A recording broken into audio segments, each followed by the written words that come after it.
do your best, and make the difference.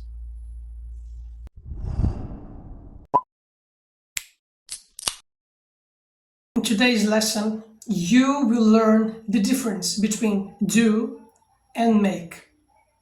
Both do and make are very common verbs used in English. They are both action verbs and they can also contribute to the result of something, to the outcome. Since they share this and other similarities, people can get confused about their uses. That's why you must learn how to use them individually. Let's go. Now, you will learn some phrases using the verb do. The students do their homework at uni. Here, we use the verb do to talk about an activity, a task, to talk about homework. We used the verb do to refer to the execution, the completion of the activity, the homework. That's why it's pretty common for us to say do the homework. Let's repeat. The students do their homework at uni. One more time. The students do their homework at uni. He wants to do something special for her birthday. In this situation, we are kind of talking about a general activity. And why is that? Because we are not specifying which action he wants to perform, he wants to execute. That's why we simply use do to talk about a general activity, a general action. Let's repeat. He wants to do something special for her birthday. One more time. He wants to do something special for her birthday. They do business with different clients every week. In this situation, we use the verb do to emphasize the action of negotiating with the clients. That's why we can say do business. That's pretty common in English. Let's repeat. They do business with different clients every week. One more time. They do business with different clients every week. The company does construction projects. In this context, we are using the verb do to emphasize the action of completing the construction projects, the execution of each step, and deliver the project when it's ready. Let's repeat. The company does construction projects. One more time. The company does construction projects. And now you will learn some phrases using the verb make. Could you please do me a favor? In this question, I use the verb do to talk about an action, to talk about something that I need you to perform to help me. That's why we can use do to talk about a favor. Do a favor. Let's repeat. Could you please do me a favor? One more time. Could you please do me a favor? The company makes a lot of projects in the city. In this context, we also used make to talk about projects. But the difference here is that we are using make to talk about its production, the creation of the project. We had just used a sentence using do connected to projects. In that case, do was connected to the execution, to the completion of the action. But now we are using make to talk about the creation of the project. Let's repeat. The company makes a lot of projects in the city. One more time. The company makes a lot of projects in the city. The president will make an announcement on TV. In this situation, we are using the verb make to talk about the production of a sound, a speech.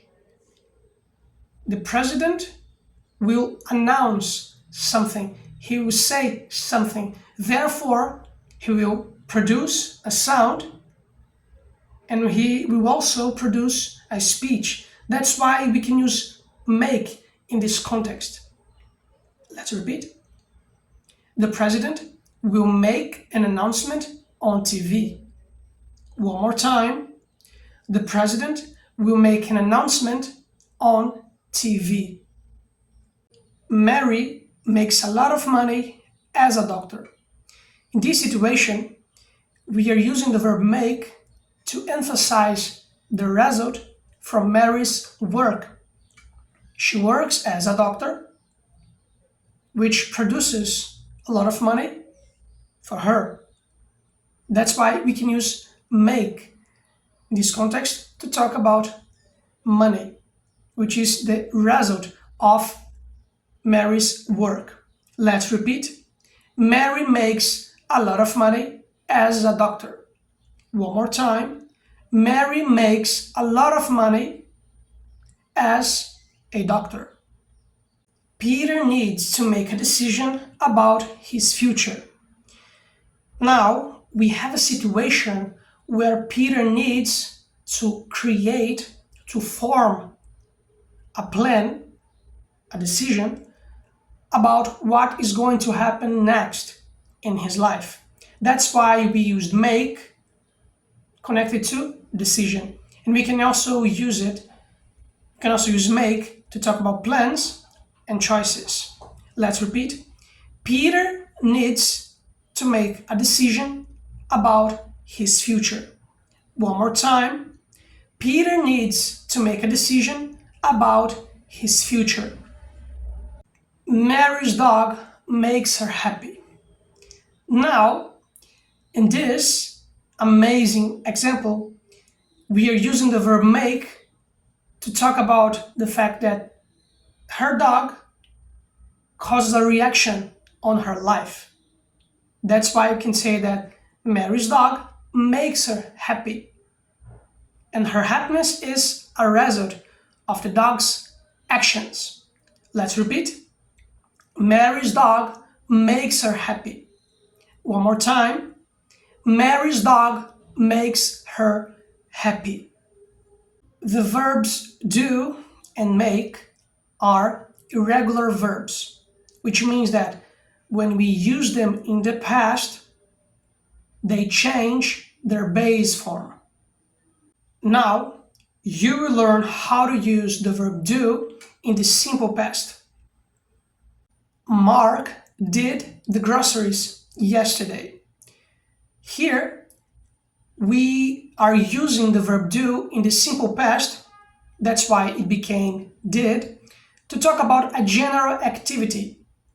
Mark went to the supermarket or to a grocery store and bought some groceries, some products for the place where he lives.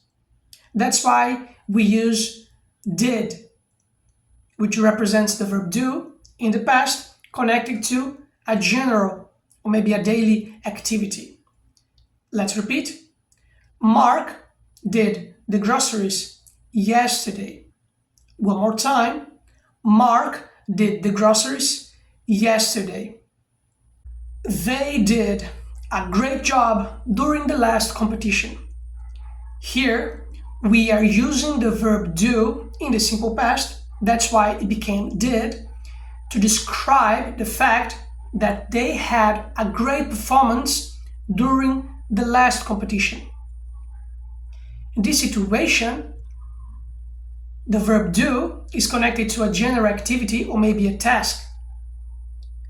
And since we are using it in the simple past, it became did. Let's repeat. They did a great job during the last competition. One more time. They did a great job during the last competition. Now, you will learn some phrases using the verb make in the simple past. She made a delicious cake on Sunday. Here, we used the verb make in the simple past, that's why it became made, to describe the production, the creation of the cake. That's why we can say she made that cake.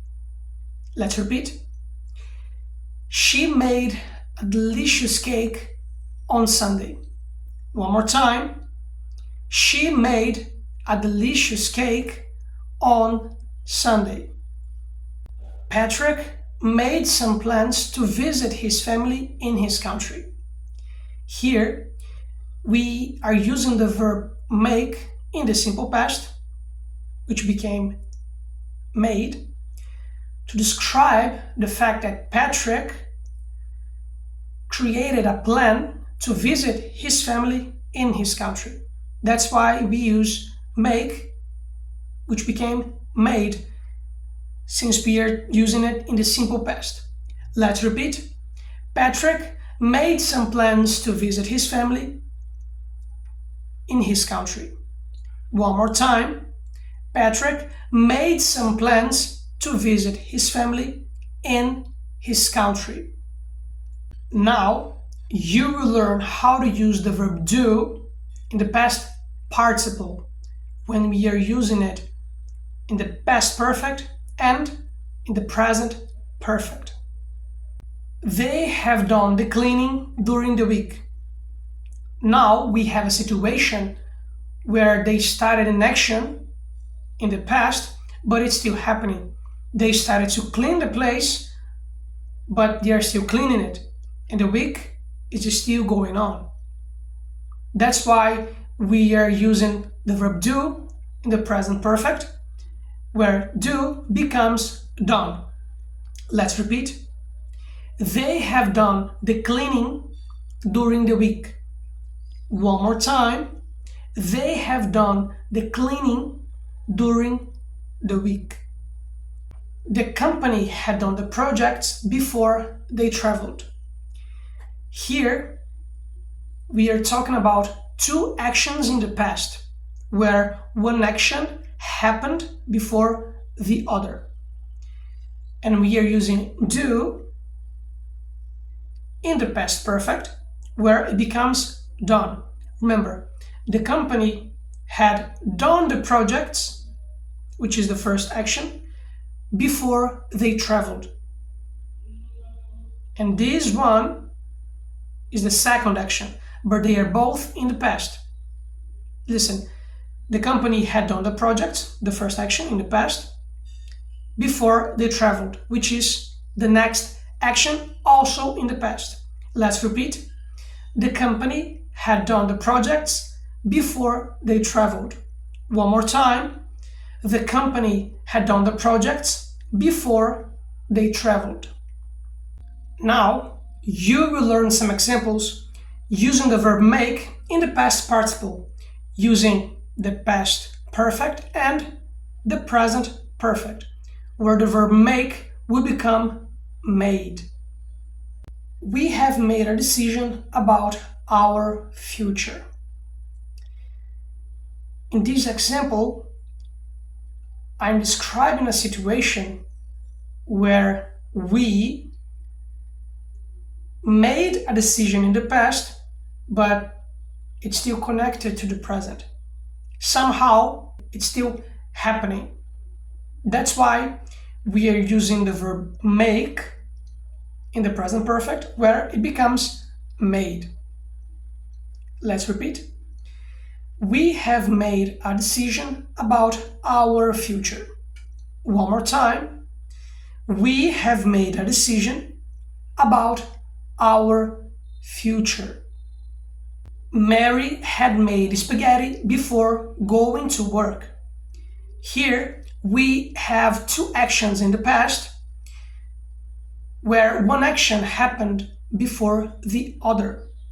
Mary had made spaghetti, which is the first action, before going to work. So first, she prepared spaghetti. She prepared that meal. Then after that, she went to work. And here, since we are talking about one action before the other, we are using the past perfect. That's why the verb make became made. Let's repeat. Mary had made spaghetti before going to work. One more time. Mary had made spaghetti before going to work. Now, you will learn an example where we can use do and make in the same context. I am your English teacher, and I am also a civil engineer, and I make plans and do my projects. So guys, that's it for today. In today's lesson, you learned the difference between do and make, and also how to use both verbs in the past. Once again, I really appreciate your time, your kindness, and your attention. Do your best and make the difference.